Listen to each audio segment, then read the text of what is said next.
Good morning, everyone, and welcome to the Crypto Insider channel. I am the Crypto Insider, back with another video for you today from the wild and wonderful city of Austin, Texas. We are on stay-at-home orders from the Travis County government, and I hope everybody's following their federal and local guidelines for limiting the spread and devastation of the coronavirus.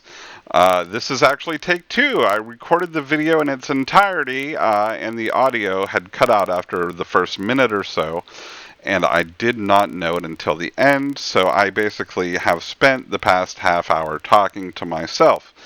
No different than usual. In any case, what you're seeing on the screen before you is the donation we make to @GoodXRP. For each new subscriber to the channel, we send a little bit of XRP off to this charity group who breaks it down and funds 9 different charities. They are not coronavirus related, but they are all good places nonetheless.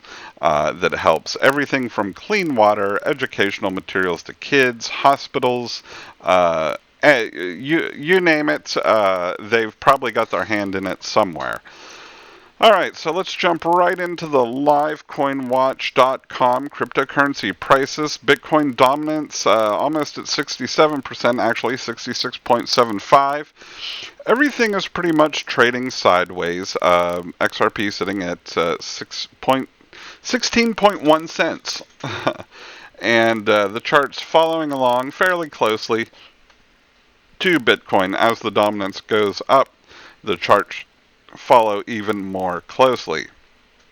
There are no big outliers. Everything's pretty much trading sideways, up a little bit or down a little bit. There are no real standouts except Monero, and that doesn't happen until you get down below the top 10 market caps. It's at 7.96%. Ripple technical analysis was looking good when I made the first video, but it's already changed and some of our overboughts have turned red. Our moving averages here in the past 5 minutes have taken a bit of a decline, but this stuff changes very quickly on this page. This page has some other tools too, technical analysis, charting tools, and you can really go down the rabbit hole with the Coinalyze site. It's almost like Coin Market Cap, where you can go into the discussion boards and everything like that. No major movements and nothing to talk about so far. We have a possible decline coming, depending on if we break the support or the support that we have right now, and we'll talk about that in another article from Cointelegraph, I believe. But before we do that, I want to say that this is the big story that I see all the other YouTubers covering, and I want to cover it as well simply because we are a Ledger affiliate, meaning if you are thinking about looking at ledgers or you want to buy a ledger, you can click the link in our video and it will take you to the ledger.com website, and you can, I think you get a discount and maybe I get it something if you buy it. I don't even know how it works. Nobody's ever bought one through the site. I should go in and just buy one and see what happens. In any case, there are 2 major ways that people scam XRP. The first one is through YouTube and Twitter giveaways, and what they'll normally do is they'll take over a channel that maybe isn't really secure, and they'll crack it, and if somebody has 1 million subscribers, they will just rename the channel to something like Brad Garlinghouse Giveaway or Ripple Giveaway, and they will start what looks to be a live cast, but it's usually just old footage of interviews and things like that. And they will say, if you give us 100 XRP, we'll give you 1,000 XRP. I know my viewers are pretty on the ball. I mean, a lot of you guys are pretty smart when it comes to this stuff. But I can see scenarios where somebody who's new to crypto, maybe English isn't their first language, they get in there and they say, oh, well, Maybe they're doing this for publicity or promotion, and I'll send my 100 XRP. At least, though, in that scenario, which is very easy to spot as a scam, Brad Garlinghouse is never giving you money. David Schwartz is never giving you XRP. It's just not going to happen. That's not a thing. People don't often hand out free money, but it's somewhat,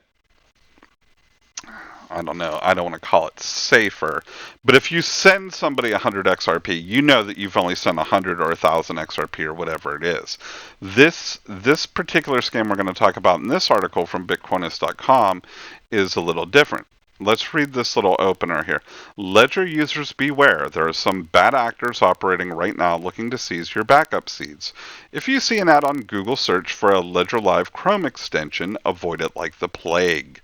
According to Explorer Forensics, around 1.4 million XRP has already been stolen so far, but all coins are at risk. Okay, so the way they're doing this, they've got a fake extension or a fake add-on, and when you go in, they'll ask you for your seed words. And if you type in your seed words, and this applies anywhere on the web, if you give your seed words out, you've given your cryptocurrency out. People now have your wallet. So never give your seed words out. In fact, I've never even seen the actual Ledger site request seed words. The only time I've ever used seed words is on the actual hardware wallet on that little LED interface itself. I've never been asked to put seed words in on a website or enter them in with my computer keyboard. So anytime you're entering in your seed words on a computer keyboard, double, triple, quadruple check the reason why you're doing it and who's requested you to do it and why you think it's a good idea. So that will save you right there. The other thing you can do is make sure, so Ledger Live will have some built-in apps for some of the bigger cryptos like XRP and Bitcoin. Ethereum probably has it built in. I'm not sure. But some others have ways to access crypto that's stored on a ledger through their app, but you have to go to their website. So things like Stellar, you would go to the Stellar org. You would go to their official website to do it. I think Tezos might have one now. I haven't actually gone and looked at it. But you're always going to their official website, and they will not be asking you for seed words. They will probably, the Stellar one, I believe it's like connect to your ledger, and then they never ask you for your seed words. They can just see that you have your ledger connected, I guess, somehow. You give them access, and it tells you how many's on your device. Actually, no crypto is really on your device. It's just pointed. Your device the ledger basically points to it. So that's why you can get it back with seed words.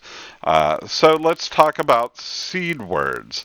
How can you secure your seed words? Because I believe a lot of people are probably locked out of crypto, especially people that got in with hardware wallets early, which is one reason I'd like to see some of our market cap and our circulating supply sort of metrics get better. People bought ledgers and hardware wallets and never wrote down their seed words and got locked out of them. They are locked out of their cryptocurrency. People may have written down their seed words and had the house burned down, burning both the wallet and the seed words. They are locked out of their cryptocurrency.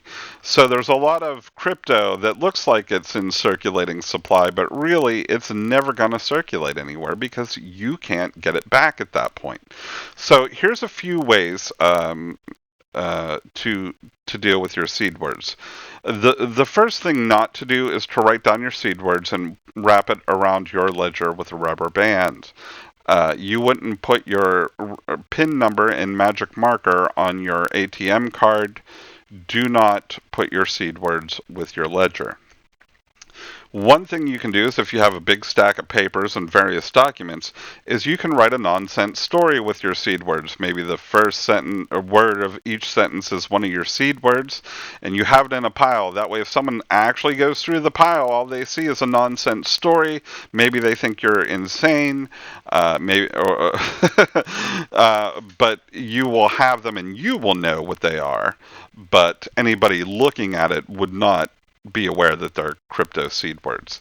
That's one thing you can do if you want a backup of your seed words and don't store it anywhere near the wallet, just to help. The other thing you can do is take your seed words and put them in a safe deposit box at a bank. This way, if your house burns down, your seed words are not gone. Maybe you have some other things you can put in there too, like the deed to your house or the title to your car. These are all good things to have in a safe deposit box, insurance policies, things like that. You can put your seed words right in with them, and then you don't have the two together. When I got my first ledger, I'm apologize if I'm going long with this because we are a Ledger affiliate. So it had problems. It had hardware problems. Basically, it would not stay on unless it was actually plugged into USB port and getting that external power from the USB port.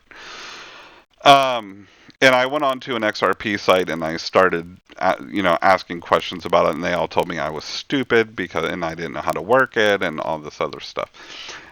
So I went to Ledger support and they said, send it back, it's defective. And their support was really great. They had a new one out to me in no time. And so when I got the new one, I said, well, I already wrote down my seed words for the old one.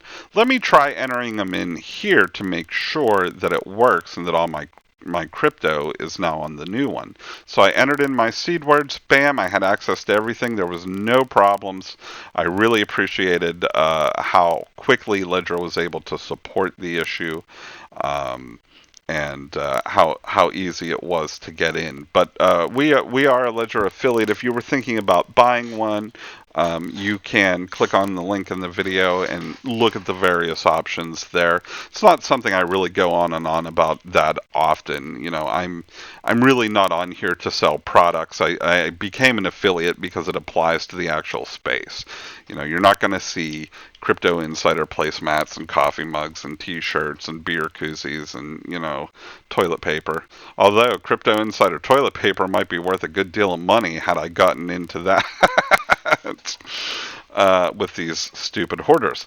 I don't know how you say Michael Vandy Pop's name. Michael Vandy Poppy? Popey? I hope it's not Poopy. But Michael Van D.P. Pope. Well, I'm going to call you Pope. Michael Van de Pope. XRP price set for a big 40% drop as Bitcoin's dominance climbs higher.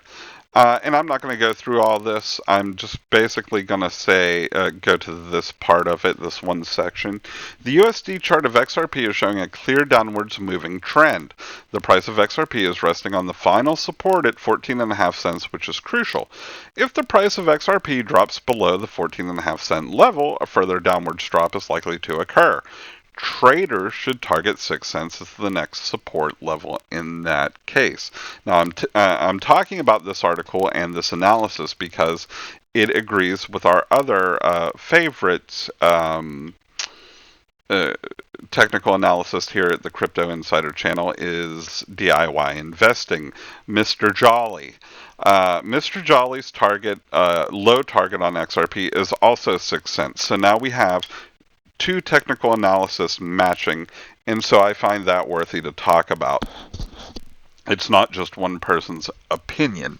Now, granted, that's a low target, and if you have buys set up at 6 cents, or even if Mr. Jolly has 6 cents as some of his buy targets, they may never get filled. That's a low target. That's probably a very low side. But they're there just in case, and if you could scoop up some XRP at 6 cents, it's probably a great deal. Now, long term, and just speculatively, I think anything under 30 cents is a good price for XRP. But you always want to get it as cheap as you can, of course. And so I'm waiting because investing-wise, it makes sense to me. I'm waiting till after the escrow release occurs, and I've said this before, and I think maybe it happens on April 4th. Somebody corrected me in the comments. I don't know if it was Free Dentist or somebody. One of the regular viewers corrected me and said, "Oh, it doesn't happen at the end of the month this month or whatever. It's going to happen on the 4th."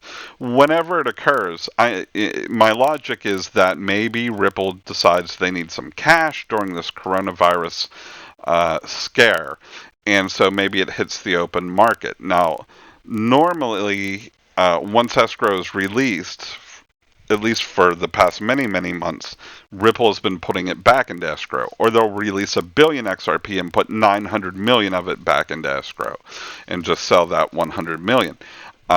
But my theory is if there's any time that they're going to need cash, it's probably going to be now. So if a large portion or that entire billion hits the free market, there's going to be some price depression.